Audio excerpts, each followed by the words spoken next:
नमस्कार प्रिय विद्यार्थियों। आज के वीडियो के माध्यम से हम लोग चर्चा करेंगे इतिहास के प्रथम प्रश्न पत्र के इकाई संख्या 1 के बारे में। इकाई संख्या 1 में बेसिकली कई टॉपिक हैं, लेकिन पूरा का पूरा टॉपिक आज के वीडियो के माध्यम से हम समझेंगे। बेसिकली इकाई नंबर 1 में आपको पढ़ना होता है, क्या पढ़ना है बेटा? फर्स्ट वार ऑफ इंडिपेंडेंस, यानी कि जो स्वतंत्रता का प्रथम आंदोलन हुआ है, यानी 1857 की क्रांति, उसके बारे में आपको डिटेल से जानकारी लेनी है। इसमें पॉइंट है आपका, जैसे कि उसका क्या कारण रहा, क्या परिणाम निकला, और साथ ही इंपैक्ट क्या रहा उसका, और उसका नेचर यानी प्रकृति या स्वरूप कैसा रहा। उन समस्त चीजों को आज की वीडियो के माध्यम से चर्चा करने का प्रयास करेंगे। इसी क्लास को मैं चाहूं तो 2-3 वीडियो के माध्यम से आपको समझाऊं, तो लेकिन मैं वो छोटी छोटी वीडियोस नहीं बनाऊंगा। आपको आज की वीडियो के माध्यम से संपूर्ण यूनिट, संपूर्ण इकाई मात्र एक वीडियो में आपको सब कुछ समझ में आ जाएगा। और ना केवल ये लेक्चर आप लिखित वाले बच्चों के लिए, यानी कि केवल आपको कॉन्सेप्ट नहीं समझाऊंगा, कॉन्सेप्ट समझाऊंगा। कॉन्सेप्ट के बाद में मैंने एक टेस्ट सीरीज भी इसके नीचे लगाई है। लगभग 35 ऐसे महत्वपूर्ण एमसीक्यूज प्रश्नों को मैंने नीचे लगाया है, जो कि आपको एक क्लास पढ़ेंगे पूरी यूनिट नंबर 1, और इस इकाई से 35 इंपॉर्टेंट क्वेश्चंस को छांट करके आपके लिए बनाया गया है। वो आपको तुरंत इसी वीडियो के अंतर्गत समाहित आपको मिलेगा लास्ट में। यानी पहले आपको सिलेबस, मतलब पहले ये मैं आपको समझाऊंगा कि आखिरकार पढ़ना क्या क्या है आपको, ठीक है। और इस तरीके से हम चर्चा करेंगे इकाई नंबर 1 में कौन कौन से, मतलब पूरा आपको पढ़ा दूंगा इकाई नंबर 1। फिर उससे एक क्या लगाऊंगा, टेस्ट लगाऊंगा आपका, ताकि आप कितना पढ़े आप उसको रिकॉल कर पाए। यानी एक जो है एमसीक्यूज की एक बोल सकते टेस्ट सीरीज, या बोल सकते प्रैक्टिस सेट। तो ऐसे ही हर एक यूनिट का, अगर आप इस वीडियो पे अधिक से अधिक मात्रा में लाइक करते हैं, वीडियो को शेयर करते हैं, सभी सब्जेक्ट के लिए ऐसी श्रृंखलाएं अगर आप चाहते हैं, तो चैनल को बेटा सब्सक्राइब कर लीजिए, वीडियो को लाइक कर दीजिए, और कमेंट करके बता दीजिए कि गुरुजी ऐसे चाहिए। आज की वीडियो आप अगर देख लेंगे, इसके बाद में आपको इकाई संख्या 1 से कोई भी विश्वविद्यालय हो, कहीं पर भी किसी भी कॉलेज में क्वेश्चन पूछा रहा हो, क्वेश्चन पेपर बन रहा हो, यहां से क्वेश्चन लगभग 10 से 15 नंबर का क्वेश्चन, एकदम से 15 नंबर का तय है क्वेश्चन आना, चाहे ऑब्जेक्टिव परीक्षा हो चाहे लिखित परीक्षा हो। तो आप इस वीडियो को देखेंगे, फिर इसके अंदर इकाई नंबर 2 आएगा, फिर 3 आएगा, ऐसे हम चर्चा करते रहेंगे। तो अगर आपको पसंद आए, वैसे पसंद आएगा, मैं इतना जबरदस्त तरीके से आपको समझाने वाला हूं कि इससे पहले आप लोगों ने बीए के क्षेत्र में ऐसा लेक्चर नहीं देखा होगा। कंप्लीट लेक्चर होगा, जिसमें ऑब्जेक्टिव भी होगा और लिखित वालों के लिए भी तैयारी हो जाएगी, यानी सबके लिए व्यवस्थित। आपको जब बीए के 5th सेमेस्टर में होते, तो इतिहास का जो पहला पेपर है उसी के बारे में हम चर्चा कर रहे हैं, ठीक है। इतिहास पेपर नंबर 1, पेपर संख्या 1। नाम क्या है पेपर संख्या 1 का? नेशनलिज्म इन इंडिया, यानी कि भारत में राष्ट्रवाद। नेशनलिज्म क्या कहते हैं? हिंदी में इसको राष्ट्रवाद कहते हैं। बीए 5th सेमेस्टर, पेपर संख्या 1 हिस्ट्री का है, भारत में राष्ट्रवाद, ठीक है। ये बात आप ध्यान रखेंगे, क्लियर। इसको शुक्ला स्टडी पॉइंट के द्वारा आपके लिए पीडीएफ भी तैयार किया गया है, और ये नोट्स पीडीएफ वाला भी आपको मिलेगा। इसको कैसे प्राप्त करना उसको विस्तार से बताएंगे। यूनिट नंबर 1 को हम लोगों को क्या पढ़ना भैया? यूनिट नंबर 1 में हम लोगों को पढ़ना होता है फर्स्ट वार ऑफ इंडिपेंडेंस, यानी कि स्वतंत्रता का पहला आंदोलन। स्वतंत्रता का पहला आंदोलन जो लड़ा गया, वो कब लड़ा गया? स्वतंत्रता का पहला आंदोलन 1857 की क्रांति ही कही जाती है। भारत का प्रथम स्वाधीनता संग्राम, भारत का सैनिक विद्रोह, भारत का प्रथम स्वाधीनता संग्राम, प्रथम स्वतंत्रता संग्राम, ठीक है। ये 1857 की क्रांति या भारत की प्रथम क्रांति, ऐसे तमाम विद्वानों ने कहा। अंग्रेजी लोग तो इसको मात्र सैनिक विद्रोह मानते हैं, लेकिन उनके पॉइंट ऑफ व्यू से हमको नहीं पढ़ना है, क्योंकि उन लोगों ने अपने हिसाब से चीजों को बताया, और हमारे इतिहासकारों ने इसको बताया कि एक स्वतंत्रता संग्राम था। ये प्रथम स्वतंत्रता संग्राम बताया किसने? बीडी सावरकर जी ने। तो बहुत ही बारीकी के साथ इसको समझाने का प्रयास, 1857 की क्रांति में कहां कहां से कौन कौन से विद्वान, कौन कौन से जो है सैनिक गण, कौन कौन से राजा महाराजा युद्ध लड़ रहे थे, किन किन लोगों ने साथ दिया, किन किन लोगों ने एक प्रकार से इसमें भूमिका निभाई। फिर भी बहरहाल सफल जरूर नहीं हुआ, जिस उद्देश्य से यह आंदोलन शुरू हुआ था वो आंदोलन सफल नहीं होगा, लेकिन सफलता ना मिलने के बावजूद ये 200% सफल माना जा सकता है, क्योंकि राष्ट्रवाद की जो चिंगारी है बेटा, वो यहीं से निकल करके सामने आती है। इससे पहले लोगों को यह भी नहीं पता था कि पूरा भारत एक है। ये अंग्रेज लोग हम पर शासन कर रहे हैं, हम हमारे ऊपर शासन कर रहे हैं, उन लोगों को बस अपने राज्य से मतलब था। छोटे छोटे राज्यों में बटा हुआ था पूरा हिंदुस्तान, और अपने छोटे राज्यों को उसी में उनकी एक प्रकार से जो राष्ट्रवादिता थी उसी एक पर्टिकुलर क्षेत्र के लिए थी। लेकिन जब प्रथम स्वाधीनता संग्राम, प्रथम स्वतंत्रता संग्राम होता है, उसके बाद में लोगों को लगने लगता है कि हाँ, भारत एक है, हिमालय से कन्याकुमारी तक, इधर जो है गुजरात से लेकर के उधर पश्चिम बंगाल और वहां मिजोरम, जो है त्रिपुरा, मेघालय, अरुणाचल प्रदेश तक, सारा का सारा इलाका भारत का हिस्सा है। तो जब हमको यह एहसास हुआ, तब हम लोगों ने एकजुट होकर के, हिंदू मुस्लिम सिख ईसाई सब मिल करके, वैसे ईसाई तो वही लोग थे, हिंदू मुस्लिम सिख सब मिल करके क्या करने लगे, सभी लोग विरोध करने लगे कि भाई ये हमारे देश में आप क्या कर रहे हैं, हमारे देश पर आप शासन कर रहे हैं, आप बाहरी हो, हम लोग बाहरी नहीं है, हमारे साथ भेदभाव क्यों हो रहा है। अंग्रेजों ने बहुत भेदभाव किया भारतीयों के साथ। तो उन तमाम मुद्दों को आज के वीडियो के माध्यम से आप समझेंगे कि आखिरकार क्या कारण रहा, क्या परिणाम निकला, क्या महत्व है इस क्रांति का, राष्ट्रवाद में इसकी क्या भूमिका है। इन सभी चीजों को आपको इकाई संख्या 1 में पढ़ लेना। इसका स्वरूप, प्रकृति कैसी रही, विशेषताएं क्या क्या रही है, सब कुछ आपको बताऊंगा। धैर्य धारण कीजिए, क्लास को अंत तक देखिए। यूनिट नंबर 2 में हम लोग पढ़ेंगे factor leading to the growth of nationalism in India, यानी कि भारत में राष्ट्रवाद का जो उदय हुआ, जो विकास हुआ, जो एक प्रकार से जो मुख्य विचारधाराएं रही राष्ट्रवाद के उदय की, उनके बारे में पढ़ना है। तो इकाई संख्या 2 भी इसी तरीके से आएगा, लेक्चर जल्दी आ जाएगा। तो उसके लिए आप इस वीडियो को इतना अधिक शेयर करें ताकि वह वीडियो में बनाने पर मजबूर हो जाऊं। वैसे मैं सब कुछ बताऊंगा, अगर आपको सारी चीजें पढ़नी है तो उसके लिए आप हमारे साथ जुड़ सकते हैं। 1857 में क्रांति होती है, फिर 1858 में एक अधिनियम बन करके आता है ब्रिटेन से, और वो आता है, उस अधिनियम का नाम है भारत शासन अधिनियम 1858। उस 1858 के अधिनियम में क्या किया गया बेटा, 1858 के अधिनियम में अभी तक क्या था, कंपनी शासन कर रही थी भारत पर। कंपनी माने ब्रिटिश ईस्ट इंडिया कंपनी का शासन था भारत पर। लेकिन अब क्या हुआ, कंपनी चूंकि प्राइवेट थी, इंग्लैंड की सरकार ऐसे करती थी कि अपने यहां से बड़ी बड़ी जो कंपनियां उनकी प्राइवेट होती थी 15 साल के लिए देती थी। 15 साल के भारत में आई थी ब्रिटिश ईस्ट इंडिया कंपनी, लेकिन यहाँ पर 15 सालों तक शासन किया। फिर उसके बाद में आर्थिक मामलों में हस्तक्षेप किया, राजनीति पूरा कब्जाते हुए चले गए, और इस तरीके से राजनीति में भाग लेना शुरू कर दिया। फिर उन्होंने अपना जो है एक सिस्टम बना लिया, सरकार बनानी शुरू कर दी, सब कुछ उनका हो गया।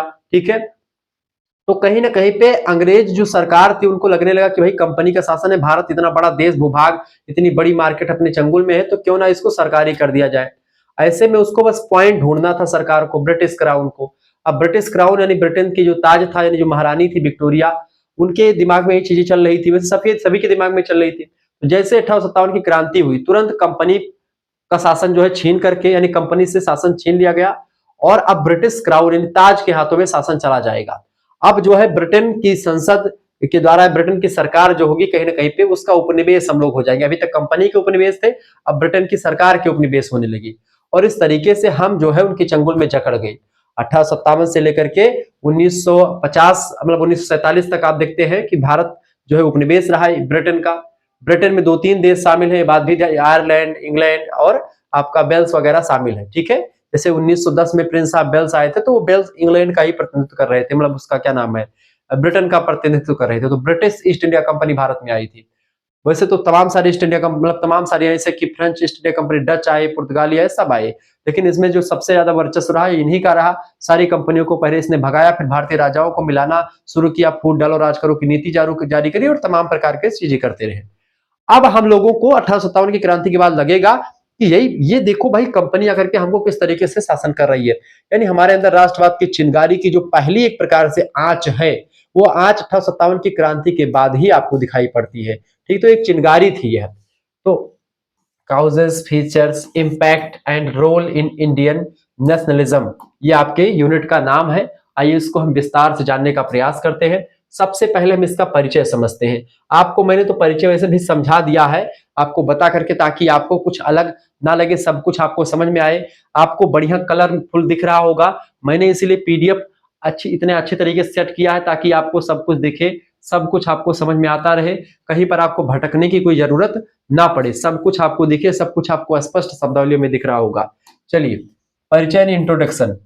देखिए, शुक्ला स्टडी पॉइंट के द्वारा आपके लिए कुछ सरल भाषा में चीजें तैयार करी जाती हैं ताकि आप उसको समझ पाए। 1857 की क्रांति की अगर बात करें बाबू, तो 1857 की क्रांति भारतीय इतिहास की पहली संगठित कोशिश थी। इससे पहले राजा महाराजा, जैसे 1857 की क्रांति से पहले आप देखते हैं 1757 का एक समय था जिसमें प्लासी का युद्ध हुआ। 1764 आप देखते हैं 1761 बक्सर का युद्ध, 64 में बक्सर का युद्ध हुआ। तो बक्सर प्लासी का युद्ध ने क्या कर दिया, मतलब ये सब युद्ध छोटे छोटे राजा महाराजा अंग्रेजों के खिलाफ लड़ रहे थे, लेकिन अभी तमाम सारे लोग, तात्या टोपे, ठीक है, बहादुर शाह जफर, ठीक है, झांसी की रानी, कुंवर सिंह, ठीक है, ये सब लोग मिल करके एक प्रकार से संगठित होकर के अंग्रेजों के खिलाफ विद्रोह कर देते हैं। ये इसलिए एक प्रकार से एक संगठित कोशिश थी, पहली संगठित कोशिश, जिसमें क्या किया, लोगों ने अंग्रेजों की सत्ता को उखाड़ फेंकने का प्रयास किया। यानी कोशिश क्या थी कि अंग्रेजी सत्ता को यहां से उखाड़ करके फेंका जाए, यहां से इनको भगाया जाए अंग्रेजों को, ठीक है। इसे प्रथम स्वतंत्रता संग्राम भी कहा जाता है, सिपाही विद्रोह भी कुछ लोग कहते हैं। अंग्रेज इतिहासकारों के द्वारा इसको क्या कहा गया, इसको बोला गया सेपॉय म्यूनिटी के नाम से जाना गया, ठीक है। अलग अलग विद्वानों ने, अलग अलग इतिहासकारों ने अपने अपने हिसाब से इसको परिभाषित किया, अपने अपने हिसाब से बताया। आइए कुछ विद्वानों की परिभाषाओं को देखते हैं कि विद्वानों ने आखिरकार 1857 की क्रांति के बारे में क्या क्या कहा, ठीक है। देखें, आप देखेंगे विद्वानों की परिभाषाएं जो रही हैं इसकी, तो बी.डी. सावरकर बहुत जबरदस्त विद्वान और बहुत ही पुरोधा व्यक्ति, भारत के राष्ट्रवाद में इनका बड़ा योगदान रहा है। बी.डी. सावरकर, विनायक दामोदर सावरकर भारतीय राष्ट्रवादी विचारकों में से एक है और इनके अंदर ज्ञान भी बहुत मात्रा में था और बहुत ही एक प्रकार से आप देखते हैं ये राष्ट्रवाद को लेकर के बहुत आगे बढ़ते थे। इन पर हिंदूवादी होने का आक्षेप भी लगाया जाता है, लेकिन वो हिंदुत्व की बात जो करते हैं उसमें केवल हिंदू धर्म की बात नहीं करते हैं, वो ये कहते हैं कि हिंदुस्तान में जितने भी लोग रहते हैं वो सब हिंदुस्तानी हैं। हिमालय से लेकर के दक्षिण तक, कन्याकुमारी तक जितने भी लोग हैं सब हिंदू हैं। वो उस हिंदुस्तान की, वो उस हिंदुत्ववादी चीजों की बात करते हैं। बी.डी. सावरकर, एक मूवी आई है अभी हाल फिलहाल में, बी.डी. सावरकर, ठीक है, उस मूवी को आप देखिएगा, ठीक है, बड़ी जबरदस्त मूवी है। तो उसमें आपको पूरा इनके बारे में इतिहास आपको समझ में आएगा, काला पानी की सजा से लेकर के सारी चीजें आपको मिलेंगी।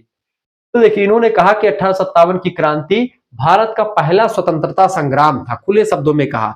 इससे पहले किसी ने हिम्मत नहीं की कि इसको स्वतंत्रता संग्राम बोले, लेकिन इन्होंने कहा, इन्होंने खुल करके कहा अपनी पुस्तकों में कि यह पहला स्वतंत्रता संग्राम था भारत का, और डंके की चोट पर कहा जो करना है जिसको कर ले। इस तरीके की मानसिकता रखने वाले बी.डी. सावरकर ने कहा कि 1857 की क्रांति ना केवल एक क्रांति बल्कि यह क्या था, यह एक प्रकार से स्वतंत्रता संग्राम था, प्रथम स्वतंत्रता संग्राम था। अंग्रेजों को जड़ से उखाड़ फेंकने का एक कोशिश था, एक प्रयास था, जो असफल जरूर रहा, लेकिन लोगों के मन में यह पैदा कर दिया कि हाँ, भारत में भारतीय लोग शासन करेंगे, ये गोरे लोग शासन नहीं करेंगे, ये अंग्रेज लोग शासन नहीं करेंगे। इस तरीके की मानसिकता जो है पनपी लोगों के अंदर, यही राष्ट्रवाद की चिंगारी दहकती हुई बाद में फिर 16 बन करके तमाम आंदोलनों के माध्यम से सामने आती जाती है। इसका परिणाम ये था, ये चिंगारी लगी थी बेटा, और ये चिंगारी जैसे सुसुप्त ज्वालामुखी की भांति समय समय पर आंदोलन के रूप में भभकती रहती है, और ये चीजें आप देखते हैं। और इसके बाद में कम से कम 150-200 सालों के बाद में अंग्रेजों को यहां से भगाया गया और अपना देश आजाद हुआ। भारत एक संपूर्ण प्रभुत्व संपन्न लोकतंत्रवादी गणतंत्र के रूप में 1950 में आकर के उभरा। 26 जनवरी को उस दिन हम गणतंत्रता दिवस के रूप में मनाते हैं बेटा, ये बात आप ध्यान रखेंगे। चलिए, तो सभी लोग एक बार कमेंट सेक्शन में चट जय हिंद लिखिएगा, ठीक है, सभी लोग जय हिंद लिखने का प्रयास करें। 1857 की क्रांति भारत का पहला स्वतंत्रता संग्राम था, जिसमें हर वर्ष मतलब हर वर्ग के विदेशी सत्ता को समाप्त करने का प्रयास था, केवल एक वर्ग के नहीं, सभी वर्ग के।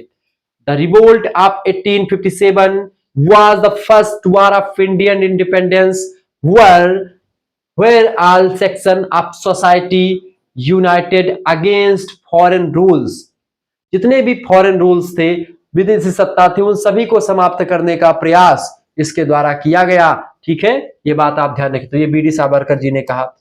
दूसरे विद्वान है आर.सी. मजूमदार, ये भारतीय इतिहासकार है। आर.सी. मजूमदार ने क्या कहा बेटा, आर.सी. मजूमदार की परिभाषा अगर आपको सही से ना दिख रही हो तो आप देखिए, यह आर.सी. मजूमदार की परिभाषा है, ठीक है। देखिए, आर.सी. मजूमदार ने कहा कि यह एक सैनिक विद्रोह मात्र था। आर.सी. मजूमदार एक इतिहासकार है, उन्होंने कहा कि एक क्या था, एक सैनिक विद्रोह मात्र था जिसे राष्ट्रव्यापी आंदोलन का स्वरूप मिला, ठीक है। क्या मिला, राष्ट्रवादी आंदोलन का इसको स्वरूप मिला। ये एक प्रकार से राष्ट्रवादी आंदोलन का स्वरूप जरूर मिल गया, लेकिन ये क्या था, एक सैनिक विद्रोह था। क्योंकि आप देखते हैं इसमें एक मंगल पांडे नाम के व्यक्ति थे।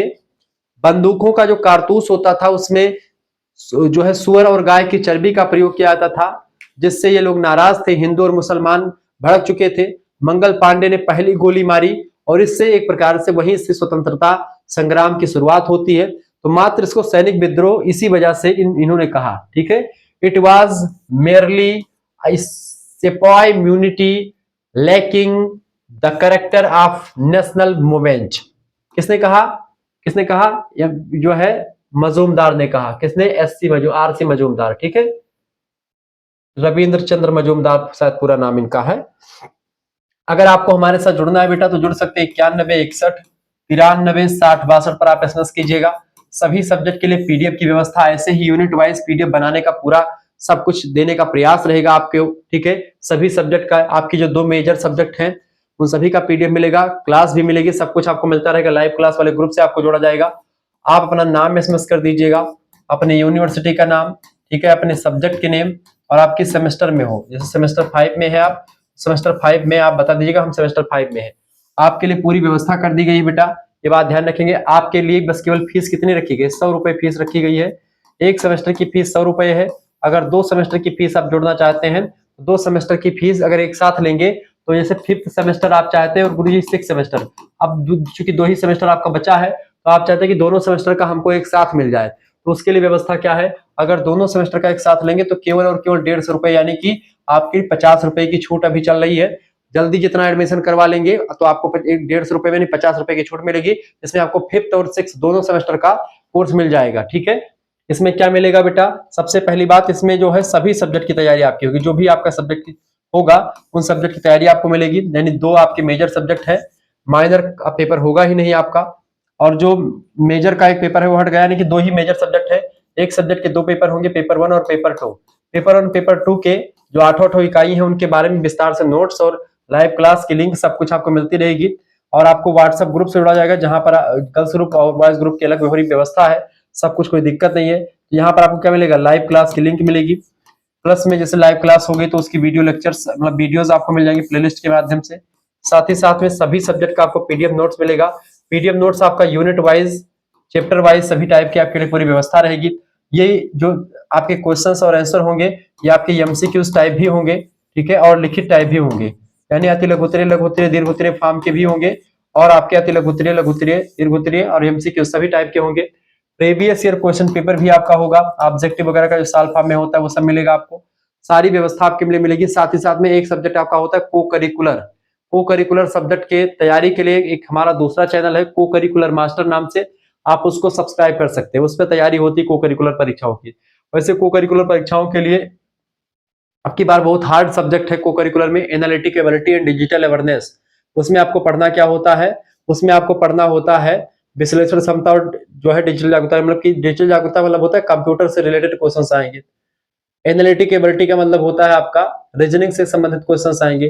तो रीजनिंग से संबंधित जो क्वेश्चंस आपके आने वाले हैं उसकी अगर बात की जाए बाबू, तो उसमें क्या मिलता है आपको? उसमें आपको रीजनिंग पढ़ना पड़ता है। रीजनिंग आप इससे पहले शायद ना पढ़े हो, तो वो चीजें आपको मैं सरल भाषा में समझाऊंगा ताकि आप उसको आसानी से कर पाए।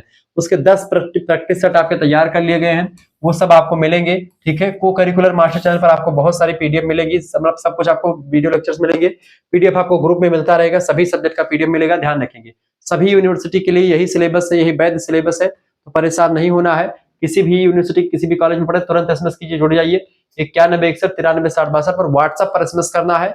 और अगर आपको जुड़ना हो तभी एसएमएस कीजिएगा, ये बात ध्यान रखिए, बिना मतलब के एसएमएस नहीं करना है। एसएमएस करेंगे और आपको अगर दोनों सेमेस्टर का जुड़ना, 5th सेमेस्टर का पूरा 6 महीने और 6th सेमेस्टर का पूरा 6 महीने, यानी 1 साल की फीस मात्र और मात्र 150 रुपए रखी गई है। तो सभी को जुड़ना चाहिए। आप एक सब्जेक्ट की सीरीज खरीदोगे तो आपकी 60 रुपए की एक सब्जेक्ट की सीरीज पड़ेगी। 5 सीरीज कम से कम आपकी लगेगी 5th सेमेस्टर में और 5 6th सेमेस्टर में, तो 6 पंचे 30, 6 पंचे 30, 300 रुपए आपका एक सेमेस्टर की सीरीज लग जाएगी। यानी 600 रुपए की आपकी सीरीज खरीदेंगे और मात्र 150 रुपए में आपको क्या मिलेगा? सब कुछ मिलता रहेगा जो कि इंपॉर्टेंट होगा, परीक्षा के दृष्टि से इंपॉर्टेंट होगा। सारी चीजें आपको मिलेंगी और एक सही गाइडेंस मिलेगा, सही रणनीति के साथ तैयारी मिलेगी, आपको एक बेस्ट क्वालिटी कंटेंट मिलेगा, सब कुछ मिलेगा। प्रीवियस ईयर क्वेश्चंस के अकॉर्डिंग मिलेगा। यूनिवर्सिटी में तमाम सारे बच्चे टॉप करते हैं शुक्ला डिपार्टमेंट के द्वारा।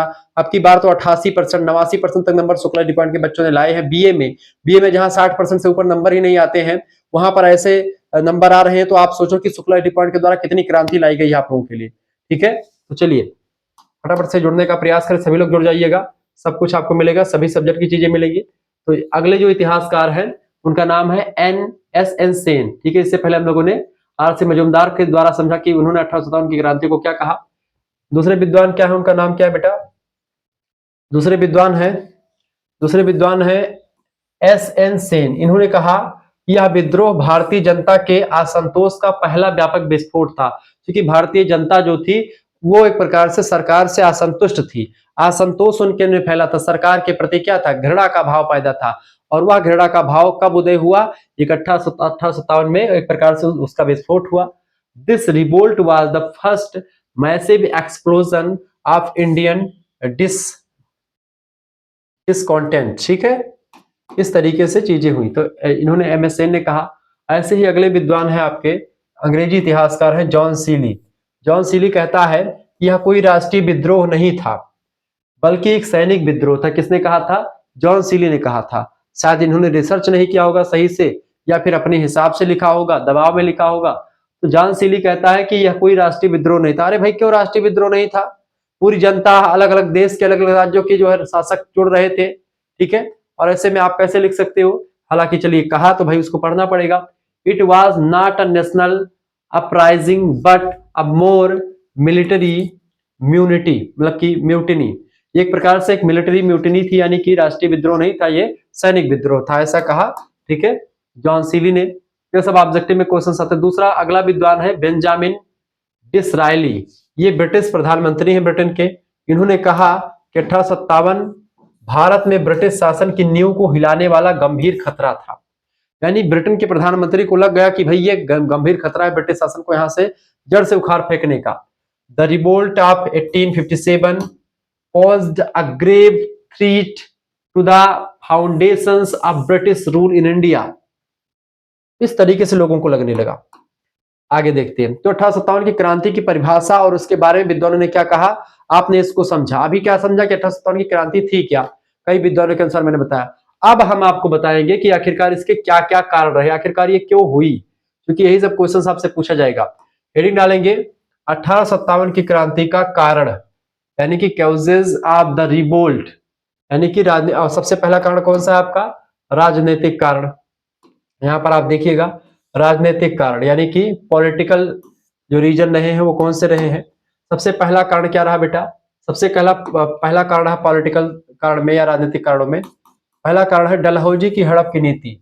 लाल डलहौजी एक वायसराय था। इसकी हड़प की नीति, एक नीति आई जिसमें क्या करता था, अलग अलग विधियों के माध्यम से, मान लीजिए राजा का पुत्र कोई नहीं हुआ तो पूरा जो है राज्य जो है इंग्लैंड के कब्जे में कर लेता था। ठीक है, ऐसे ही आप देखते हैं जिन शासकों के पास कोई प्राकृतिक उत्तराधिकारी मतलब क्या होता है, जैसे उसका नेचुरल पुत्र नहीं है, गोद लेना है, दत्तक पुत्र को नहीं ले सकते आप।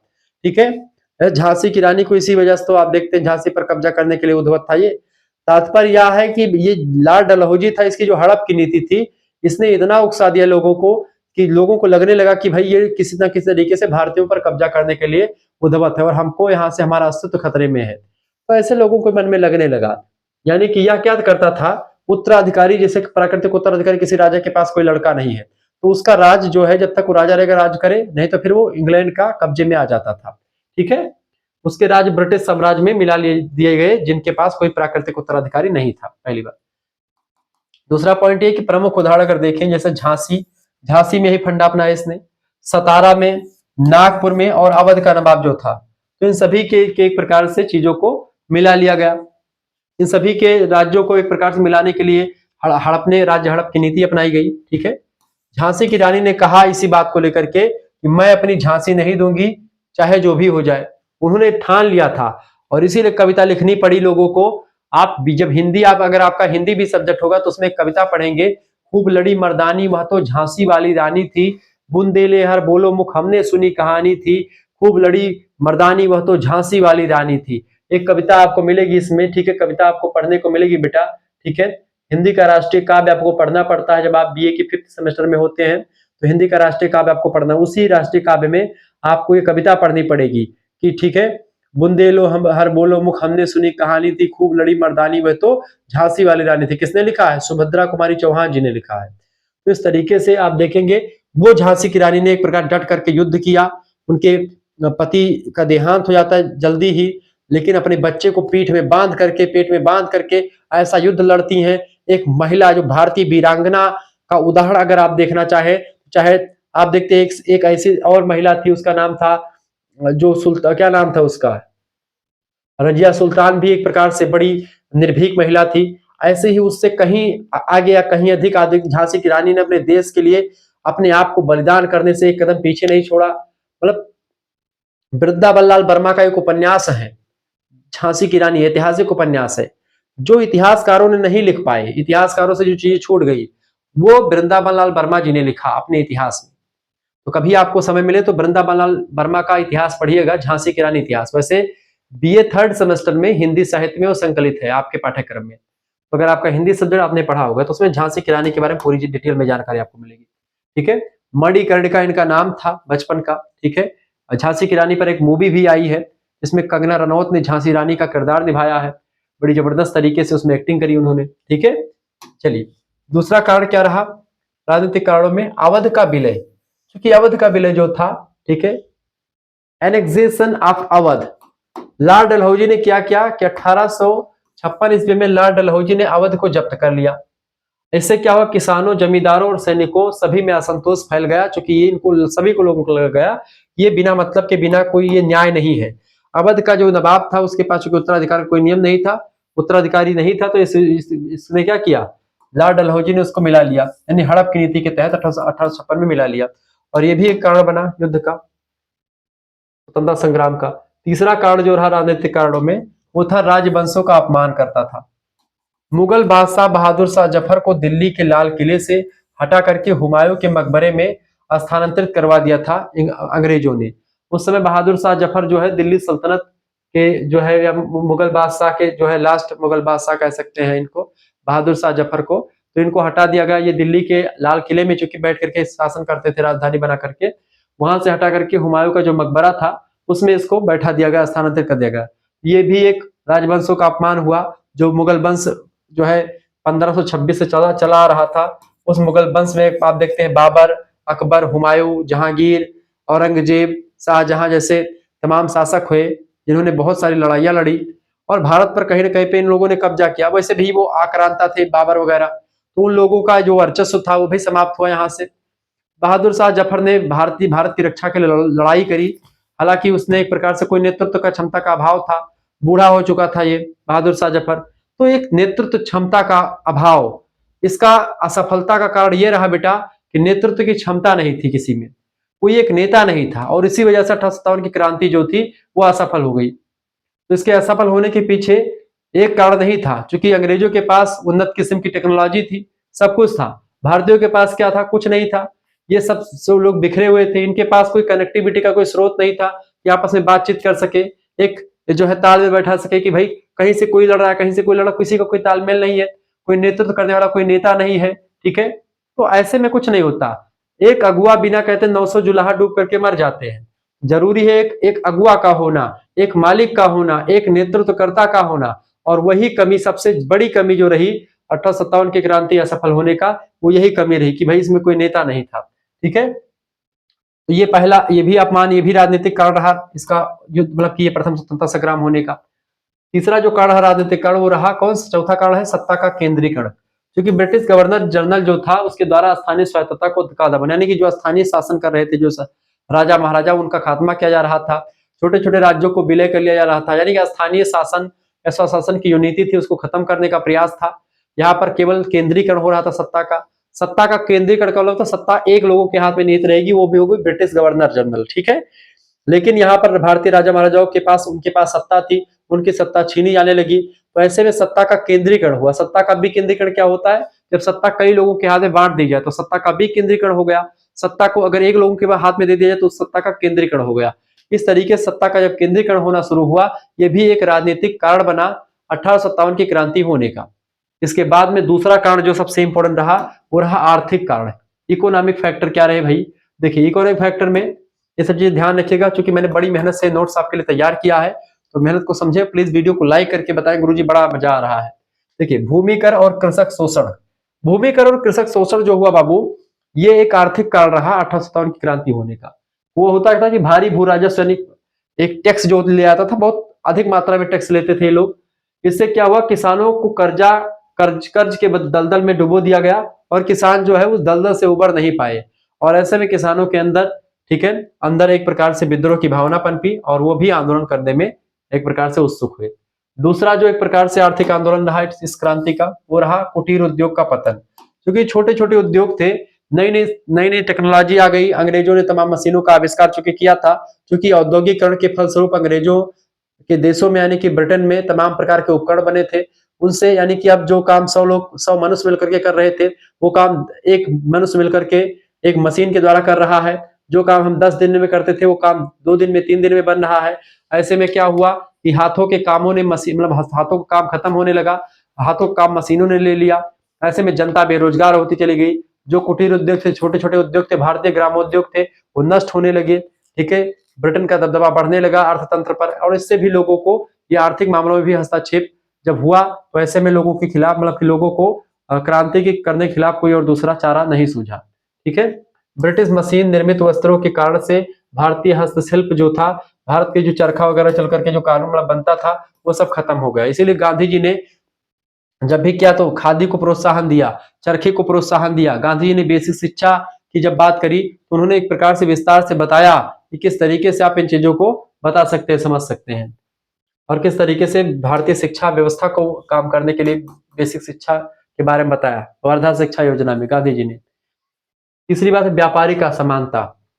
देखिए, अंग्रेज व्यापारियों को एक अधिकार था, अंग्रेज अधिकारी मार्केट पर जो मर्जी में सामान बेचते थे, लेकिन भारतीय व्यापारियों की अनदेखी करी जाती थी। ऐसे में भारतीय व्यापारी वर्ग भी रुष्ट था अंग्रेजों से, वो भी एक क्रांति का कारण बना।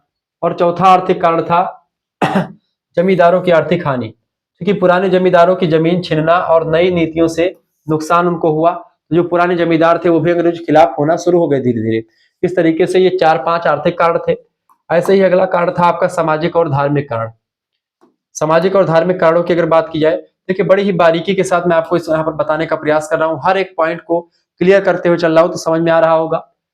तो पहला कारण आपका मतलब सामाजिक और धार्मिक कारण में धार्मिक हस्तक्षेप और सुधार किए गए।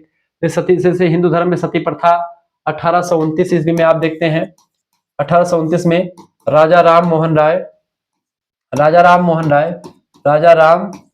मोहन राय हालांकि ये चीजें अच्छी हुई। राजा राम मोहन राय ने धार्मिक सुधार आंदोलन के प्रेरता या भारत के पुनरुद्धारक, आधुनिक जो है बेसिकली आधुनिक समाजवाद मतलब आधुनिक समाजवाद के जनक तो ऐसे कार्ल मार्क्स हैं, लेकिन आधुनिक भारत के निर्माता कहे जा सकते हैं राजा राम मोहन राय जी। इन्होंने ये अंग्रेजों की नीतियों को फॉलो करते थे राजा राम मोहन राय जी।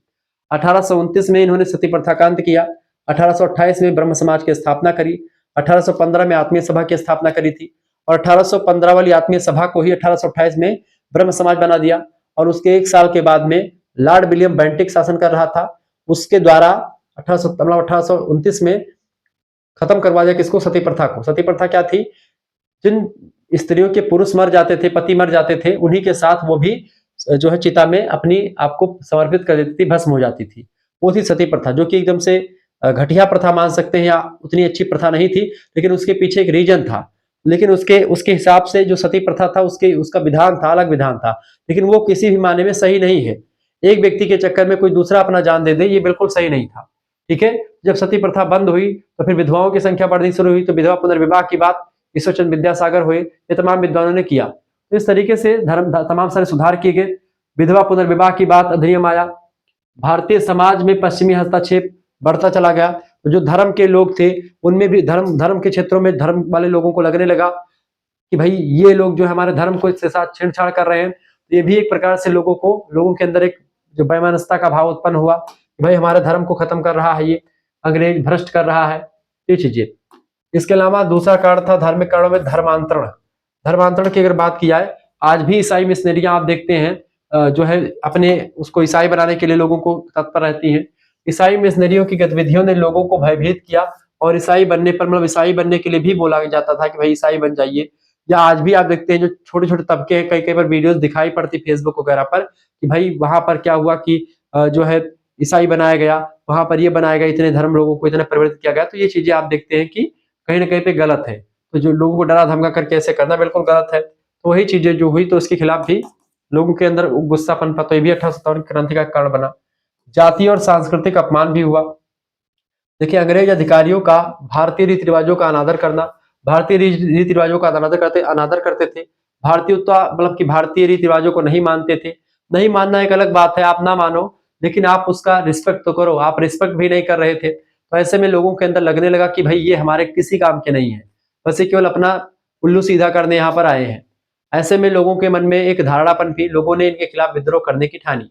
ठीक है, और जब ये तमाम सारी चीजें, कोई एक फैक्टर से कोई काम नहीं होता है, कई सारे रीजंस होते हैं किसी भी काम को करने के लिए।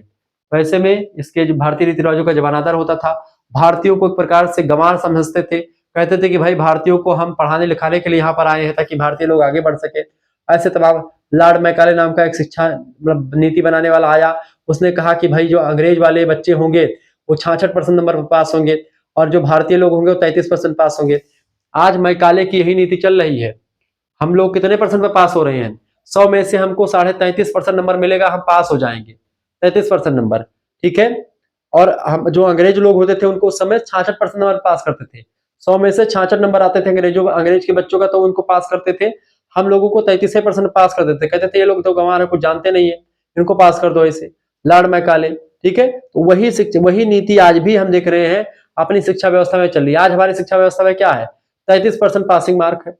अब 33% तो भाई इधर उधर से ऐसे आ ही जाता है। 100 नंबर का क्वेश्चन आएगा, 33 नंबर तो इधर उधर हंसी खेल में निपटा देगा बच्चा। और खासकर शुक्ला एचडी पॉइंट की वीडियो देख करके जाएगा तो वो एक ही दिन में सारा वीडियो देख करके जाएगा, पूरा का पूरा छाप करके चलाएगा अगर अच्छे से पढ़ रहा है तो कहीं ना कहीं पे वो चीजें इसने करी। तो यही ये सब चीजें जो है लोगों के मन में एक जो है भावना पनपी और इसके खिलाफ काम करना शुरू कर दिया। अगला है सैनिक कारण या सैन्य कारण, मिलिट्री जो है फैक्टर्स। देखिए, सैनिक असमानता जो थी, यानी भारतीय सैनिकों और अंग्रेज सैनिकों दोनों में कम वेतन मतलब कि भत्ते मिलते थे, यानी कि भारतीय सैनिकों को जो है कम वेतन मिलते थे, अंग्रेज सैनिकों को ज्यादा मिलते थे। ऐसे में अंग्रेज और भारतीय के बीच में वैमनस्यता फैली। अंग्रेजी सैनिक जो काम करते थे उनको मान लेते 100 रुपए मिलते थे, तो भारतीयों को उसके लिए 70 या 60 रुपए ही दिए जाते थे। यानी कि जब ये अंतर देखा गया, जो बड़े बड़े अधिकारी पद होते थे उन पर भारतीयों का जो है उसको उस पर नहीं भारतीय लोग शामिल हो पाते थे, यानी बड़े अधिकारी भारतीय नहीं बन पाते थे। ठीक है, भारतीय बस छोटे अधिकारी तक ही सीमित रहते थे। ठीक है, सिपाही या फिर उससे थोड़ा सा ऊपर हो गए, बाकी सारे के सारे बड़े अधिकारी जो थे अंग्रेजी बनते थे। ऐसे में लोगों के मन में एक जो है भेदभाव का जो भावना दिखी, तो जो भारतीय जनता थी, भारतीय जो सैनिक थे, उन लोगों को लगा वह हमारे साथ दुर्व्यवहार हो रहा है। दूसरी बात, एनफील्ड राइफल विवाद। सबसे ज्वलंत मुद्दा तो यही रहा। कारतूसों में गाय और सुअर की चर्बी की अफवाह ने क्या कर दिया? दोनों धर्मों के सैनिकों को क्रोधित कर दिया। हिंदू धर्म में गाय को माता के समान मानते हैं, ठीक है, गौ माता माना जाता है, सुअर ऐसे ही मुस्लिम समुदाय के लिए कुछ होगा। तो ऐसे में क्या होता है कि भाई इन दोनों के, हिंदू और मुसलमानों में इनके खिलाफ एक विद्रोह की भावना पनपी। मंगल पांडे चूंकि ब्राह्मण थे, ब्राह्मण वैसे मांस मछली से दूर रहता है, ठीक है, मदिरा से दूर रहता है। तो ऐसे में जब देखा कि भाई वो कारतूस वही दांतों से खोल करके गोली भरनी पड़ती थी, दागनी पड़ती थी, मंगल पांडे ने सोचा कि भाई ये क्या हो गया। मंगल पांडे एकदम से जनेऊधारी यज्ञोपवीत धारण करने वाला विद्वान था, पंडित था। उन्होंने एक प्रकार सोचा कि भाई ऐसे कैसे हो सकता है। अरे मने कि हम तो अपना, हमारा तो धर्म भ्रष्ट कर दिया इन लोगों ने, क्योंकि यज्ञोपवीतम परमम पवित्रम। कैसे भैया? यज्ञोपवीतम परमं पवित्रं प्रजापतेयत सहजं पुरस्तात् आयुष्यमग्रं प्रतिमोक्ष शुभ्रम। ठीक है, यज्ञोपवीतम बलमस्तु तेजः, यज्ञोपवीतम परमं पवित्रं प्रजापते सहजं पुरस्तात् आयुष्यमग्रम प्रतिमोक्ष शुभ्रम यज्ञोपवीतम बलमस्तु तेजः। यज्ञोपवीत जो होता है वो बहुत ही प्रतापी और व्यक्ति को द्विज बनाता है, व्यक्ति को उच्च बनाता है, व्यक्ति को वो सारे अधिकार दिलवाता है जो कि एक जो है जिसको नहीं प्राप्त। जैसे कि आप अगर यज्ञोपवीत नहीं धारण करते तो हिंदू धर्म ग्रंथों को आप सही तरीके से, वेद वगैरह को, शास्त्रों को नहीं पढ़ने के योग्य है। आप भागवत कथा नहीं कह सकते अगर आपका यज्ञोपवीत संस्कार नहीं हुआ है तो। ये नियम होता है भागवत का। ठीक है, भागवत पर बैठने का उत्तराधिकारी वही व्यक्ति होता है, श्रीमद् भागवत हो या कोई भी भागवत हो। कोई भी, अगर आप भागवत व्यास शासन पर बैठे हैं तो व्यास की क्वालिटी क्या होती है कि आपको यज्ञोपवीत धारण करना अनिवार्य है, उसके नियम फॉलो करना अनिवार्य है। अगर आप नहीं करते तो आप कितने भी ज्ञानी हो, आप उस पर बैठने के योग्य नहीं हो। ये शास्त्र कहता है, ये एक प्रकार से विद्वानों के मत है और ये उचित भी है। अगर आप उसकी क्वालिटी पूरी, जैसे आप मानते आप कोई डॉक्टर है, अब डॉक्टर आप बहुत बड़े हो, आप बहुत जानकार हो, आपके पास डिग्री नहीं है तो किसी काम के डॉक्टर आप नहीं हो, ठीक है। आप बहुत जानकार हो, बहुत ज्ञानी हो, लेकिन आप यज्ञोपवीत नहीं पहन के बैठे हो तो क्या मतलब है उसका। यज्ञोपवीत एक वो प्रमाण होता था पढ़ने के लिए कि आपको कोई भी, आप जैसे कोई ये नहीं था कि भाई कोई नहीं धारण कर सकता था। वैश्य, क्षत्रिय, ब्राह्मण धारण करते थे, शूद्र नहीं धारण करते थे। और अगर शूद्र का भी यज्ञोपवीत हो जाता था, वो भी उसका कर्म अच्छे होते थे तो यज्ञोपवीत उनका करवा करके उनको द्विज जातियों में शामिल कर लेते थे और उनको भी ये सब एक प्रकार से अधिकार था कि कथा भागवत कह सके। क्लियर। तो इसमें ये अधिकार होता है, लेकिन उसको फॉलो करना जरूरी होता है। अलग अलग विद्वानों के इसमें मत हैं, अलग अलग साधु, अलग अलग शंकराचार्यों ने इस पर तमाम बातें बताई हैं। हालांकि इस पर डिबेट करेंगे, बड़ा लंबा समय हो जाएगा। हमारा चर्चा ये था कि भाई जब ये गाय और सुअर की बात चली तो जो यहाँ पर मंगल पांडे जी थे, उनके मन में कहीं ना कहीं पे एकदम से आक्रोश की भावना आई। उन्होंने एक प्रकार से पहली गोली उन्होंने मारी। किसने? मंगल पांडे जी ने। आगे देखिए तो ये पूरा घटना। अगली बात है पदोन्नति और भेदभाव। देखिए भारतीय सैनिकों के लिए उच्च पदों तक पहुंच असंभव थी, यानी जो उच्च पद थे उन पर केवल अंग्रेज अधिकारी बैठते थे और जो छोटे छोटे पद थे उन पर केवल भारतीय लोग रहते थे, लेकिन उच्च पदों पर भारतीय कभी नहीं जा सकते थे। ये सब कारण रहा। तो इस तरीके से कारण मैंने आपको बता दिया। तो 1857 की क्रांति का कारण आपके समझ में आ गया कि क्या कारण था भाई। अब आगे चल करके हम क्या चर्चा करने वाले हैं, अगला टॉपिक हम देखेंगे, देखने वाले हैं अभी क्या है 1857 के विद्रोह का नेतृत्व, लीडर्स ऑफ रिवोल्ट। देखिए कोई एक नेतृत्व तो नहीं था इसका, अलग अलग जगहों पर अलग अलग लोग जो है इसका शासन कर रहे थे। जैसे कि अगर बात करें बेटा नेतृत्व कौन कौन कर रहा था, यहां पर थोड़ा सा गड़बड़ लिख गया है ये। जैसे नेता इधर लिखे, नेता, क्षेत्र और योगदान। ठीक है, जैसे आप देखते हैं रानी लक्ष्मीबाई की अगर बात की जाए, रानी लक्ष्मीबाई की अगर बात करें बेटा, तो रानी लक्ष्मीबाई जी की अगर बात करें तो झांसी से नेतृत्व कर रही थी। इनका क्षेत्र क्या था? झांसी इनका क्षेत्र था। ठीक है, झांसी की रक्षा करते हुए वीरगति को प्राप्त करने वाली ये एक प्रकार से महिला थी। कौन? झांसी की रानी।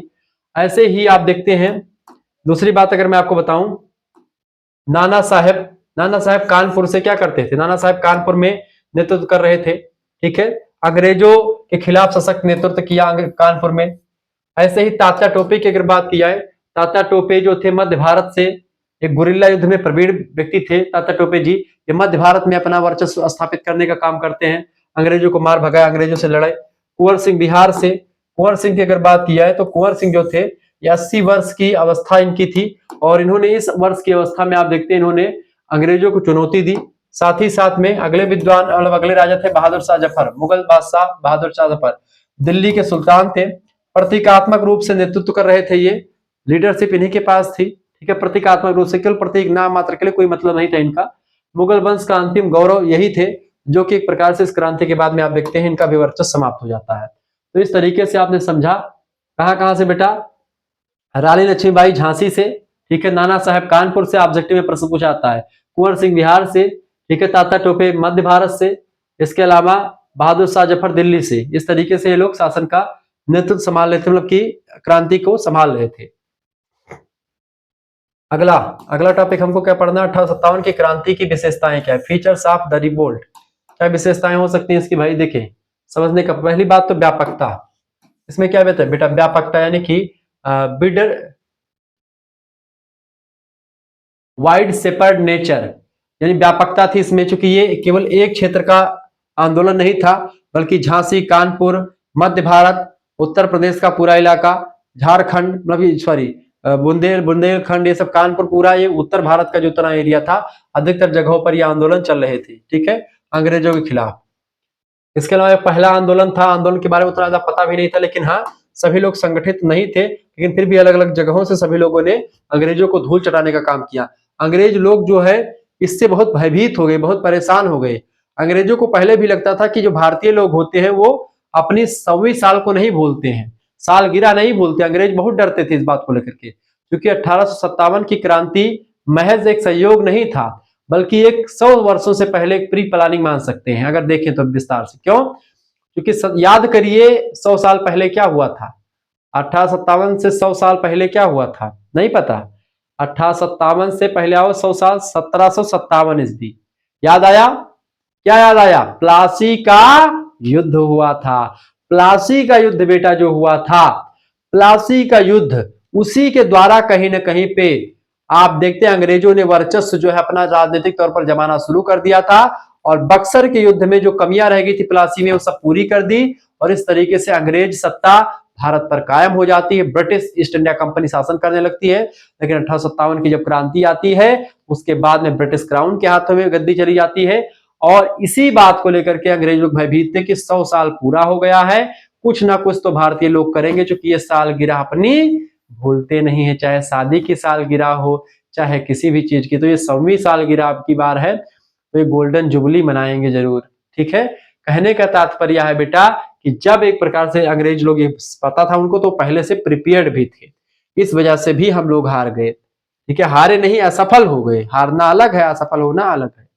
चले, नेतृत्व में विविधता, क्योंकि इसमें क्या था कि कोई लीडरशिप एक नहीं थी, अलग अलग जगहों से अलग अलग लोग नेता थे। ये सबसे जो है दिक्कत का काम यही किया है, और इसी वजह से कहीं ना कहीं पे हम लोग आगे नहीं बढ़ सकते। धार्मिक सांस्कृतिक एकता का भी यहाँ पर आपको वर्चस्व देखने को मिलता है। सैनिक और जनता की सहभागिता भी मिली। स्थानीय मुद्दों का मिश्रण था, कई सारे मुद्दों को लेकर के विद्रोह होना शुरू हो गए, चाहे वो किसानों के विद्रोह हो चाहे किसी भी चीज को लेकर के विद्रोह हो, तमाम सारे विद्रोह के लोग भी संगठित होना शुरू हो गए। असंगठित परंतु तीव्र विद्रोह था। विद्रोह जो था अलग अलग जगहों पर हो रहा था, लेकिन ये असंगठित था, फैला था, ये इकट्ठा नहीं था या एक संगठित आंदोलन नहीं था, एक प्रकार से असंगठित आंदोलन था, लेकिन तीव्र था, बहुत जल्दी हुआ था। और इससे अंग्रेजों को अंग्रेजों के एकदम से तह तक ये बातें चली गई। अंग्रेजों लोग इससे बहुत प्रभावित थे, मतलब बहुत ज्यादा डरे हुए थे इससे। ठीक है, सातवीं विशेषता क्या? भविष्य के आंदोलन की भूमिका भी इसने बना दी, यानी कि आगे चल करके जितने भी आंदोलन होंगे उसके लिए भूमिका, उसके लिए एक आदर्श के तौर पर ये क्रांति मान सकते कि भाई इस क्रांति में हुआ था। इसी ने चिंगारी फूकी भारत में राष्ट्रवाद की। ये बात आते हैं हमको, क्योंकि राष्ट्रवाद इन इंडिया पढ़ना, तो इसको राष्ट्रवाद की दृष्टि से भी देखना पड़ेगा। नेशनलिज्म इन इंडिया पढ़ना है। चले, अगला पॉइंट 1857 की क्रांति का क्या प्रभाव पड़ा? Impact of the revolt. क्या प्रभाव पड़ा इसका? प्रभाव ये पड़ा बेटा, राजनीतिक प्रभाव। देखिए, राजनीतिक प्रभाव ये पड़ा कि ईस्ट इंडिया कंपनी का अंत हो गया और भारत पर सीधा ब्रिटिश शासन आ गया, यानी कि ब्रिटिश क्राउन का शासन आ गया। ब्रिटिश ताज अब भारत पर शासन करने लगा, यानी ब्रिटेन की सरकार का शासन भारत पर होगा, यानी ब्रिटेन की जो कंपनी थी उस कंपनी का शासन खत्म हो जाएगा। अब ब्रिटेन की सरकार का ही शासन भारत पे होगा अप्रत्यक्ष रूप से। भारत में एक प्रकार से एक संसद भवन का निर्माण, मतलब संसद टाइप का बनाया जाएगा। भारत के एक मंत्री भारत मंत्री होंगे, भारत मंत्री का पद बनाया जाएगा। भारत मंत्री के साथ साथ भारत में क्या बनेंगे? भारत मंत्री बनेंगे, और भारत के वायसराय यानी गवर्नर जनरल बनेंगे। वो सब चीजें डिसाइड हो गई। वायसराय बनेंगे, जो गवर्नर जनरल का पद था वो वायसराय में कन्वर्ट हो गया। 1858 का अधिनियम जो आया बन करके, एक साल बाद में क्या हुआ? 1858 का अधिनियम बन करके आता है, उसमें कैसे शासन चलेगा भारत का उसके बारे में लिखा गया, पूरी बात था। कंपनी मतलब इस शासन में भारतीय जनता के लिए एक प्रकार से कहीं ना कहीं पे कुछ रिलैक्स मिला, लेकिन ये भी भारतीय जनता को लूटने के लिए ही कहीं ना कहीं पे अग्रसर हो गया। ये तो राजनीतिक था। सामाजिक प्रभाव क्या पड़ा? Social impact. भारतीयों के प्रति ब्रिटिश रवैया जो था एकदम से कठोर था, अब भी कठोर ही रहा। इसके साथ ही साथ में डिवाइड एंड रूल की नीति का आरंभ जो होता है यहीं से हो जाता है। कि अब अंग्रेज लोगों ने कहा कि भाई देखो, अब क्या करो, भारत को हम हरा तभी पाएंगे जब इनको बांट पाएंगे। किसमें? हिंदू मुसलमान, चूंकि भारत में अगर एकता रहेगी तो भारत में कभी हम राज नहीं कर पाएंगे, या फिर किसी एक राजा को, मतलब सभी राजा संगठित हो जाएंगे तो हम एक मिनट भी टिक नहीं पाएंगे। भारतीय जो सूरवीर थे, सूरमा थे, जो राजपूत शासक थे या फिर जो भी शासक थे, उन लोगों के अंदर इतना जुनून था कि वो अंग्रेजों को दौड़ा दौड़ा करके मारते। लेकिन हुआ ये कि भाई ये लोग इकट्ठा नहीं थे, अब ये आपस में ही भिड़ जाते थे। जैसे कि अगल बगल के दो राज्य हैं, आपस में ही तुन पुन लड़ा करते हैं। जैसे होता नहीं कि भाई दो बंदर आपस में लड़ रहे थे, रोटी उनके हाथ में थी, ठीक है, और तब तक एक बिल्ली आ गई। बिल्ली ने कहा कि बेटा रुको, मैं आपको बांट देती हूँ। बिल्ली मौसी कही जाती है जानवरों में, ठीक है। बिल्ली मौसी आई, कहे कि रुको बेटा मैं बांट दे रही हूँ। बिल्ली ने क्या किया, आधा आधा रोटी थोड़ा दे दिया।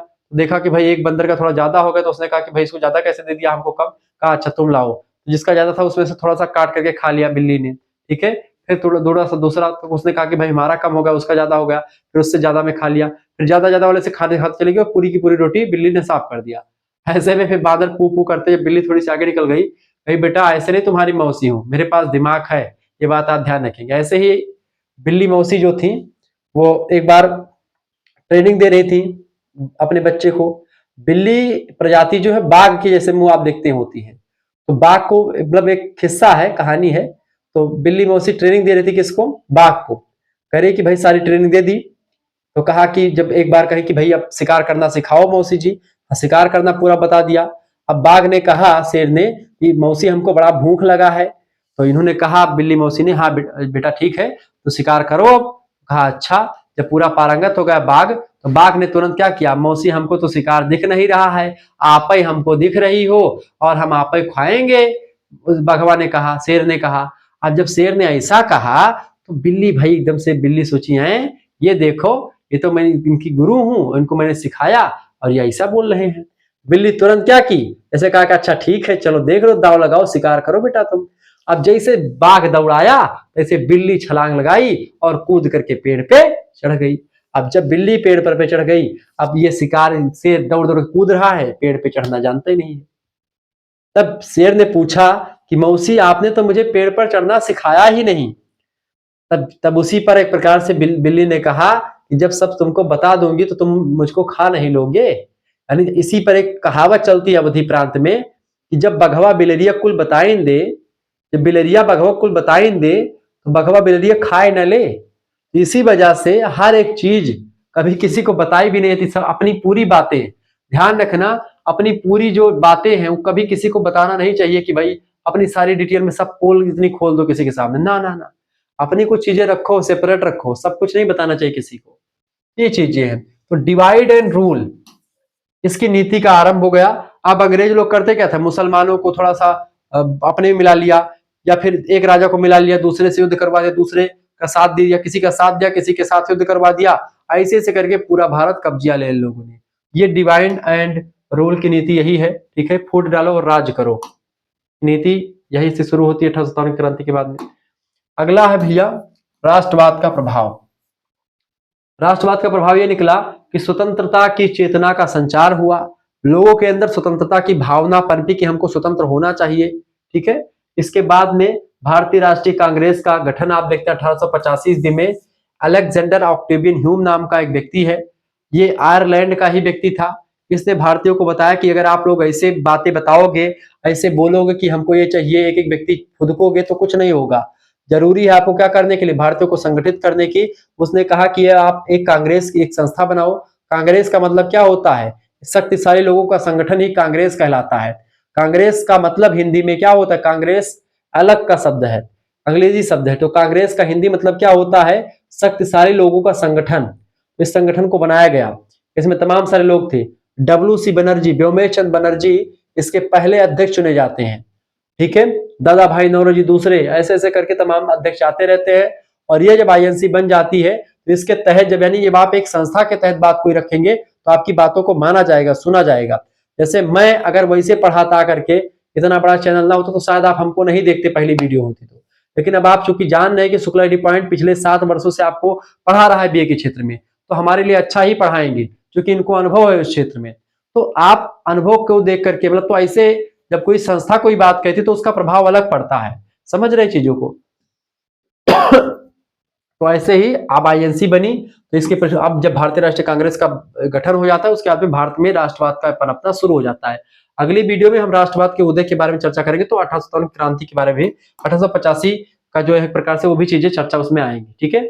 अतः निष्कर्षता हम इसके बारे में क्या कह सकते हैं, निष्कर्षता हम कह सकते हैं कि 1857 का विद्रोह भारतीय इतिहास की वह घटना है जिसने आने वाले सभी स्वतंत्रता आंदोलनों का मार्ग प्रशस्त किया। यह असफल तो रहा लेकिन इसने स्वतंत्रता की जो लौ है उसको बुझने नहीं दिया, इसको आगे ही बढ़ाया, उस लौ को और एक प्रकार से आगे बढ़ाया। इस तरीके से आप लोगों ने इस चीजों को समझा।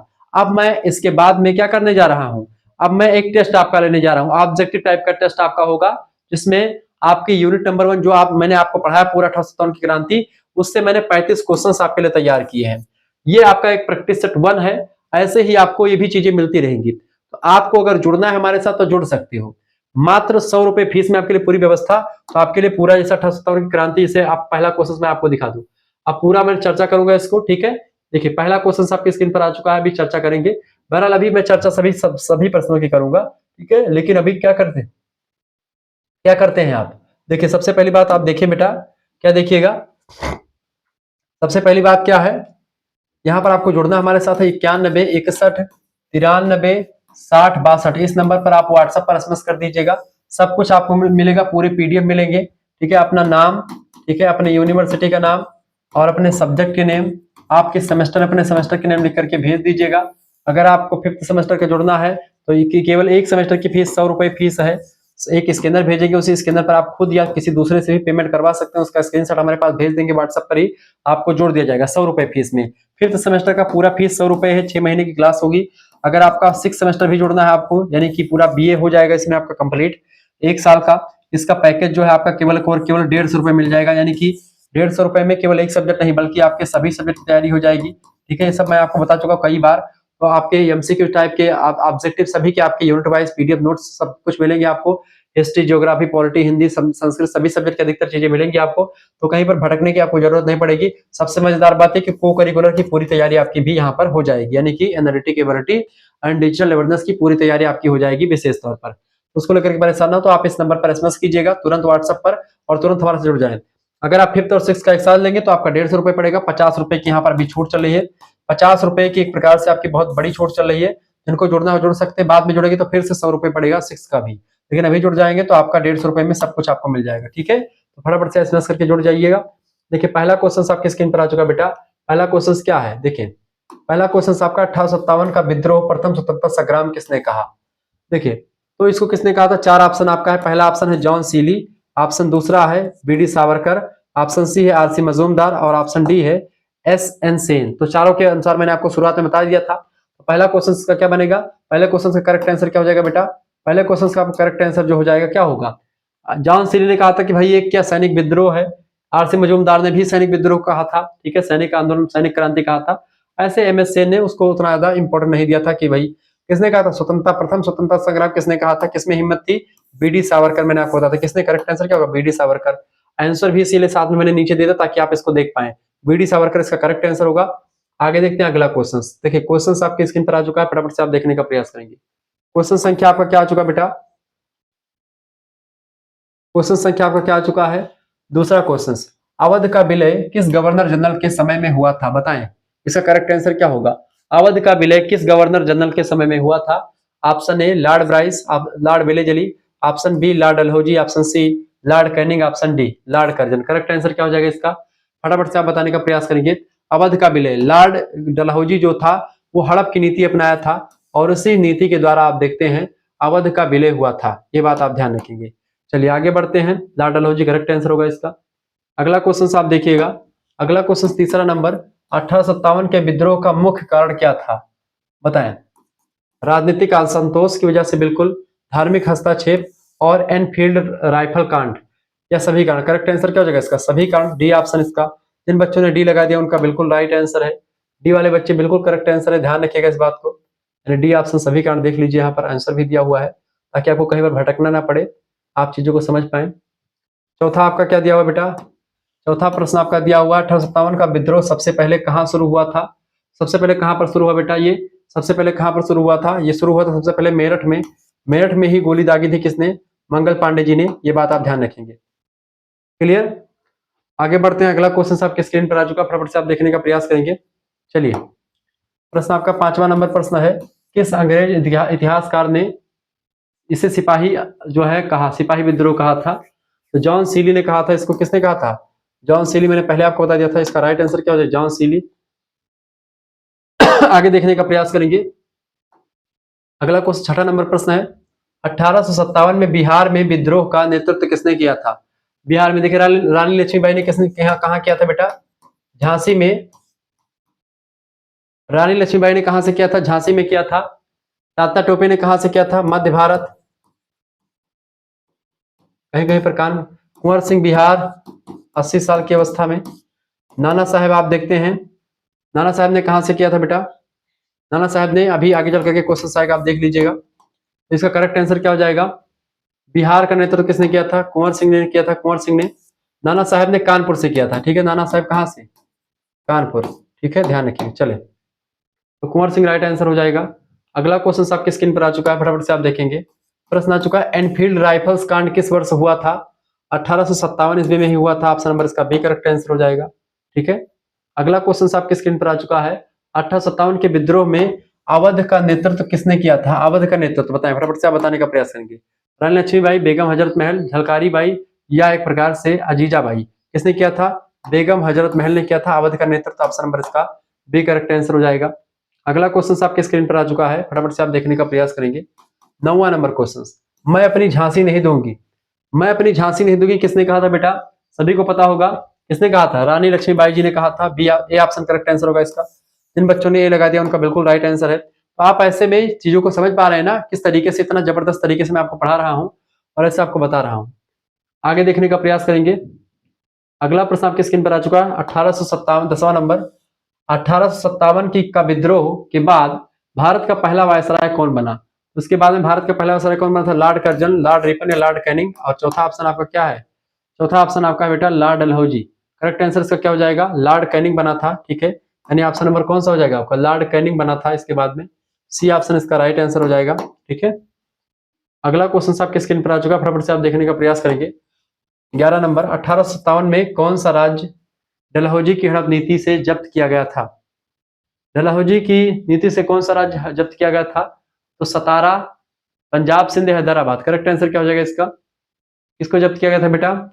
हैदराबाद को बिल्कुल नहीं, सिंध को भी नहीं, पंजाब को भी नहीं, सतारा को। Option number A correct answer होगा इसका। आगे देखेंगे, अगला क्वेश्चन आपके स्क्रीन पर आ चुका है, फटाफट से आप देखने का प्रयास करेंगे।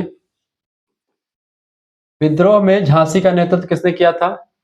रानी लक्ष्मीबाई जी ने किया था। बी ऑप्शन करेक्ट आंसर होगा इसका। ऐसे क्वेश्चन आपसे बन सकते हैं, ये सब आपके लिए मैंने तैयार किया ताकि आपको समझ में आते रहे। 1857 के विद्रोह में दिल्ली का प्रतीकात्मक नेतृत्व किसने किया था? प्रतीकात्मक नेतृत्व बहादुर शाह जफर ने किया था। ए ऑप्शन करेक्ट आंसर होगा इसका। ठीक है, आगे देखेंगे, अगला क्वेश्चन आपके स्क्रीन पर आ चुका है, फटाफट से आप देखने का प्रयास करेंगे। भारत सरकार अधिनियम 1858 किस कारण लागू हुआ था? तो 1857 की क्रांति के बाद में, यानी विद्रोह के बाद में लागू हुआ था। बी ऑप्शन इसका राइट आंसर होगा। जिन बच्चों ने बी लगा दिया उनका बिल्कुल राइट आंसर है। 15 नंबर क्वेश्चन आ चुका है, किसने 1857 का विद्रोह को राष्ट्रीय चरित्रहीन कहा? राष्ट्रीय चरित्रहीन किसने कहा था? आरसी मजूमदार। बिल्कुल राइट आंसर आपका हो जाएगा, आरसी मजूमदार ने ही कहा था। ये ऑप्शन। अगला प्रश्न आपके स्क्रीन पर आ चुका है, फटाफट से आप देखने का प्रयास करेंगे। 1857 के विद्रोह में गुरिल्ला युद्ध किसने किया था? गुरिल्ला युद्ध किया था किसने? किसने किया था? तात्या टोपे ने किया था। गुरिल्ला युद्ध का मतलब क्या होता है?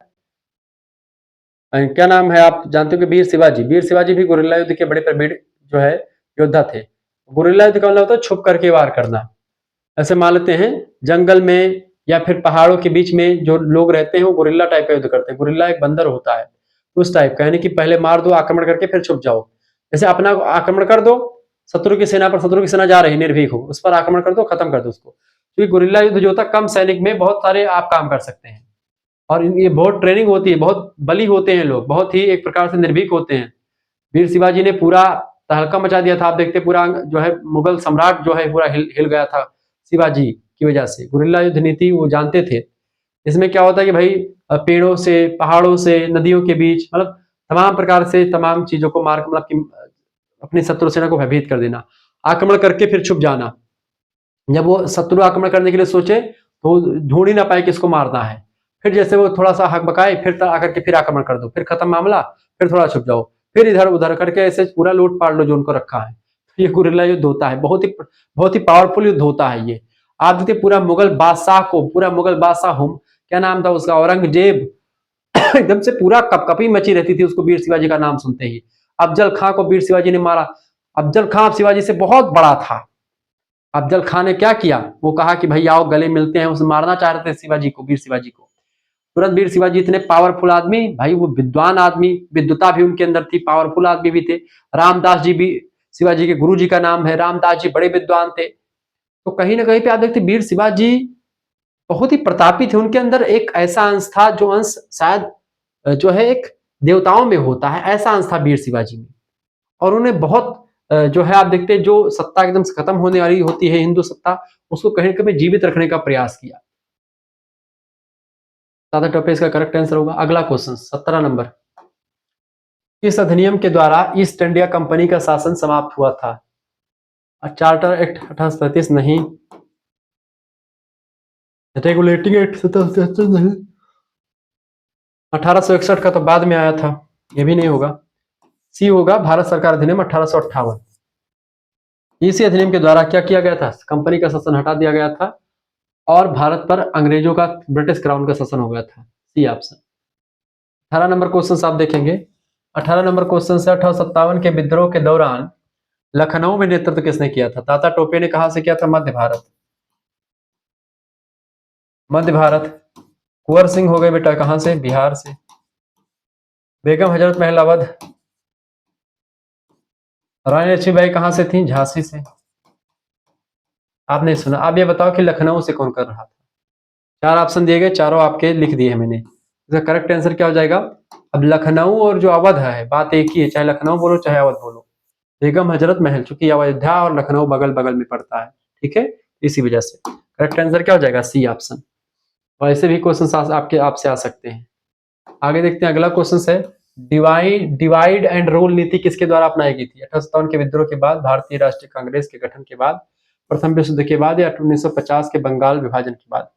देखिए करेक्ट आंसर क्या हो जाएगा? 1857 की क्रांति के विद्रोह के बाद में डिवाइड एंड रूल नीति अंग्रेजों के द्वारा अपनाई गई। ऑप्शन नंबर इसका ए करेक्ट आंसर होगा। ठीक है, A option is right answer. आगे देखते हैं, अगला क्वेश्चन आपके स्क्रीन पर आ चुका है। तात्या टोपे किस स्थान से थे? तात्या टोपे महाराष्ट्र, बिहार, झांसी या मध्य प्रदेश? करेक्ट आंसर क्या हो जाएगा? जो है तात्या टोपे कहां से थे? मध्य प्रदेश से थे। ऑप्शन नंबर इसका करेक्ट आंसर क्या हो जाएगा? D option. अगला क्वेश्चन आपके स्क्रीन पर आ चुका है भैया, सभी लोग देखने का प्रयास करेंगे। 1857 के विद्रोह में झलकारी बाई किससे जुड़ी थी? झलकारी बाई जो थी वो रानी लक्ष्मीबाई से ही जुड़ी थी। झलकारी बाई, उन्होंने भी बड़ा जो है मेहनत की थी, इस युद्ध में काम किया था, युद्ध लड़ा था। अगला क्वेश्चन आ चुका है, 22 नंबर क्वेश्चन आप देखेंगे बेटा। 22 नंबर क्वेश्चन आ चुका है, सभी लोग देखने का प्रयास करेंगे। प्रश्न क्या है? 1857 के विद्रोह में सबसे बड़ी विफलता का कारण क्या था? बताएं। सैनिकों की कमी, विदेशी सहायता की कमी, नेतृत्व का अभाव, है एकता और संगठन का अभाव? करेक्ट आंसर क्या हो जाएगा? एकता और संगठन का अभाव था इसमें, इसी वजह से हमारे डी ऑप्शन इसका राइट आंसर हो जाएगा। वैसे नेतृत्व की कमी भी थी, अगर आपका ऑप्शन में ये भी होता, और ये सैनिकों की कमी, ये विदेशी कमी, ये सब आपको उतना ज्यादा परफेक्ट नहीं, लेकिन ये दोनों बिल्कुल सही है। सबसे ज्यादा सही जो लगेगा वो डी ही लगेगा। ठीक है, आगे देखेंगे। अगला क्वेश्चन आपके स्क्रीन पर हो जाएगा 23 नंबर। 23 नंबर प्रश्न है, किस गवर्नर जनरल ने हड़प की नीति लागू की थी? लॉर्ड डलहौजी ने लागू की थी हड़प की नीति। Option number C correct answer होगा। अगला प्रश्न आप देखिएगा, अगला प्रश्न 24 नंबर। 1857 में किसने बिहार के जगदीशपुर में विद्रोह का नेतृत्व किया था? बिहार के जगदीशपुर में कुंवर सिंह जी ने किया था। ऑप्शन नंबर इसका बी करेक्ट आंसर होगा। 80 वर्ष की अवस्था में इन्होंने युद्ध लड़ा। आप सोचो। अगला क्वेश्चन आपके स्क्रीन पर आ चुका है, फटाफट से आप देखेंगे। किसने कहा कि 1857 का विद्रोह धर्म युद्ध था? किसने कहा था बेटा? बेगम हजरत महल ने कहा था एक धर्म युद्ध था ये। ठीक है, बी ऑप्शन करेक्ट आंसर होगा। अवध की से या लखनऊ से एक प्रकार से नेतृत्व कर रही थी ये। अगला क्वेश्चन से 26 नंबर। विद्रोह के समय ब्रिटेन की महारानी कौन थी? 1857 के विद्रोह के समय कौन थी महारानी? महारानी थी विक्टोरिया। ठीक है, महारानी विक्टोरिया 1857 की क्रांति के समय थी, इन्होंने ही भारत पर जो है ब्रिटिश क्राउन का शासन लागू किया था। आगे देखेंगे, अगला क्वेश्चन आपके स्क्रीन पर आ चुका है, फटाफट से आप देखेंगे। 27 नंबर। किसे भारत का नेपोलियन कहते हैं? भारत का नेपोलियन कहते हैं तात्या टोपे को। ऑप्शन नंबर इसका ए करेक्ट आंसर हो जाएगा। वैसे भारत का नेपोलियन इस समय 1857 की क्रांति के दृष्टिकोण से इसको कहते हैं क्या?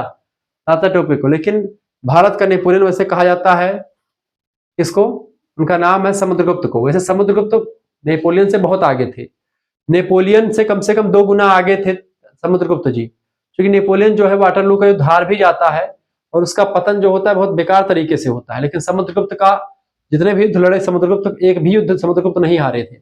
समुद्रगुप्त से तुलना कहीं ना कहीं पे इतिहासकारों ने की, स्मिथ ने, लेकिन वो परफेक्ट तुलना नहीं है। भारत के बहुत बड़े स्तर के हैं भाई वो समुद्रगुप्त जी। ठीक है, समुद्रगुप्त जो थे गुप्त सम्राट के पुरोधा व्यक्ति हैं, उनके जैसा कोई नहीं। 28 नंबर क्वेश्चन। किसने कहा कि 1857 का विद्रोह केवल एक सैनिक विद्रोह था? किसने कहा था? जॉन सीली ने कहा था। किसने कहा था? जॉन सीली, बिल्कुल। अगला क्वेश्चन 29 नंबर। विद्रोह के दौरान दिल्ली में ब्रिटिश सेना का नेतृत्व किसने किया था? किसने किया था बेटा? ह्यूरोज नाम के विद्वान ने किया था। ये ऑप्शन करेक्ट आंसर होगा, ह्यूरोज ने किया था।